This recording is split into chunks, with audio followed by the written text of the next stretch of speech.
నుంచి చాలా కాలంగానే బ్రిటిష్ వాళ్ళ పరిపాలనలో ఉండటం వలన సర్వేలు కానీ సెటిల్మెంట్లు కానీ రిజిస్ట్రార్ ఆఫీసులు కానీ కొన్ని పద్ధతులు జరుగుతూ వచ్చినాయి. కానీ అవతల నైజాం ఎస్టేట్ నుంచి ఉత్తరాది రాష్ట్రాల్లో రాజుల పరిపాలన ఉండటం వలన ఆ విధంగా పక్కాగా కొన్ని రికార్డులు అవి లేవు. ఇవాళ ఇన్ని వందల సంవత్సరాల తర్వాత ఒక మసీదు లేకపోతే ఒక కబ్రస్థాను లేకపోతే ఒక మదరసా నిర్వహించబడే స్కూల్కు మీకు ఎక్కడి నుంచి వచ్చింది, ఎవరిచ్చాడు, ఇప్పుడు దాని డాక్యుమెంట్ ఏదంటే ఎవరు తీసుకొచ్చి ఇస్తారు అని నేను అడుగుతా ఉన్నాను. ప్రభుత్వం ఆలోచించాలి కదా. చాలా దుర్మార్గం ఇది. ఇవాళ కొన్ని మసీదులు 600 సంవత్సరాల నుంచి ఉన్నాయి, కొన్ని 800 సంవత్సరాల నుంచి ఉన్నటువంటి మసీదులు ఉన్నాయి. అటువంటి వాటిని కూడా రోడ్డుని కొద్దిగా ఎంకరేజ్ చేశారు, లేకపోతే గవర్నమెంట్ స్థలాన్ని ఎంకరేజ్ చేశారు అనేటటువంటి నెపం మీద దుర్మార్గంగా వాటిని బుల్డోజర్లతో కొడతా ఉన్నటువంటి పరిస్థితులు మీరు బహుశా చూస్తూ ఉంటారని నేను అనుకుంటా ఉన్నాను. అట్లాగే అనేక చోట్ల ఏదో చిన్న డిస్టర్బెన్స్ పెడతాం, అక్కడ కొంత గందరగోళం జరగటం, ఆ సాగు తీసుకుని అక్కడ ఉన్నటువంటి మైనార్టీ సోదరుల యొక్క చిన్న చిన్న షాపులు కానీ వాళ్ళకి ఉన్న చిన్న చిన్న ఇళ్ళు కానీ ఇవన్నీ కూడా బుల్డోజర్లతో కొన్ని వందలు తీసేస్తూ ఉన్నటువంటి విషయాలు కూడా మీరు గమనిస్తూ ఉన్నారు. ఈ పరిస్థితుల్లో ఈ వక్ఫ్ బిల్లుకు సంబంధించినంత వరకు మరి తెలుగుదేశం పార్టీ ఇతర కొన్ని పార్టీలు వాళ్ళు సపోర్ట్ చేసినటువంటి వాళ్ళు ఆ జాయింట్ పార్లమెంటరీ కమిటీలో ఉన్నారు. 16 మంది బీజేపీ వాళ్ళు ఉంటే ఎన్డీఏ వాళ్ళు ఒక 10 మంది ప్రతిపక్ష వాళ్ళు ఉన్నారు.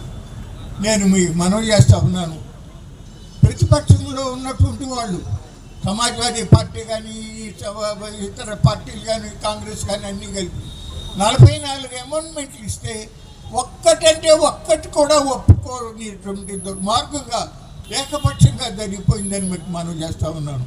నేను అడుగుతున్నా చంద్రబాబు నాయుడు గారిని, దయచేసి మరి మన సభ్యులు ఉండి అక్కడ దీన్ని సపోర్ట్ చేశారు కదా. ఇప్పుడు అంతకుముందు వక్ఫ్ దాంట్లో ఆ వక్ఫ్ మేనేజ్మెంట్ చేసే వ్యక్తి ముస్లిం అయి ఉండాలి అని ఉంది, చీఫ్ ఎగ్జిక్యూటివ్ ఆఫీసర్. ఇప్పుడు ఏం పెట్టావు, నాన్ ముస్లిం ఉండొచ్చు అని పెట్టావు, బాగానే ఉంది.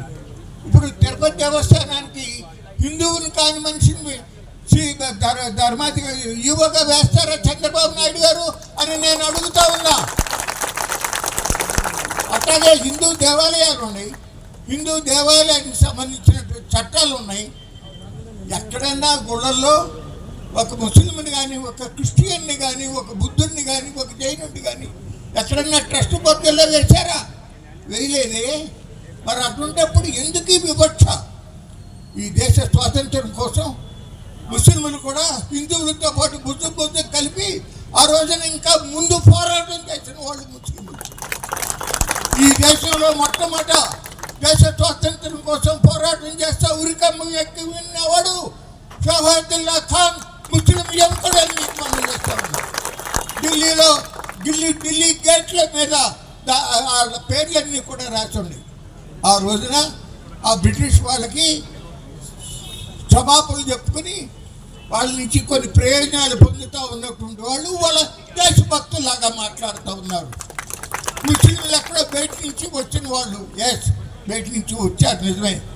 మరి హిందువుల్లో కూడా ఆర్యులుగా ఇరాన్ నుంచో ఇతర దేశాల నుంచి వచ్చిన వాళ్ళు లేరా? అది చరిత్ర గతం. ఈ దేశంలో ప్రతి ఒక్కళ్ళు కూడా బాబాసాహెబ్ అంబేద్కర్ గారి యొక్క నాయకత్వంలో మన రాజ్యాంగాన్ని రూపొందించుకున్నప్పుడు మన అందరం కూడా సోదర భావంతో మన అందరం అన్నదమ్ములాగా వ్యవహరించాలి.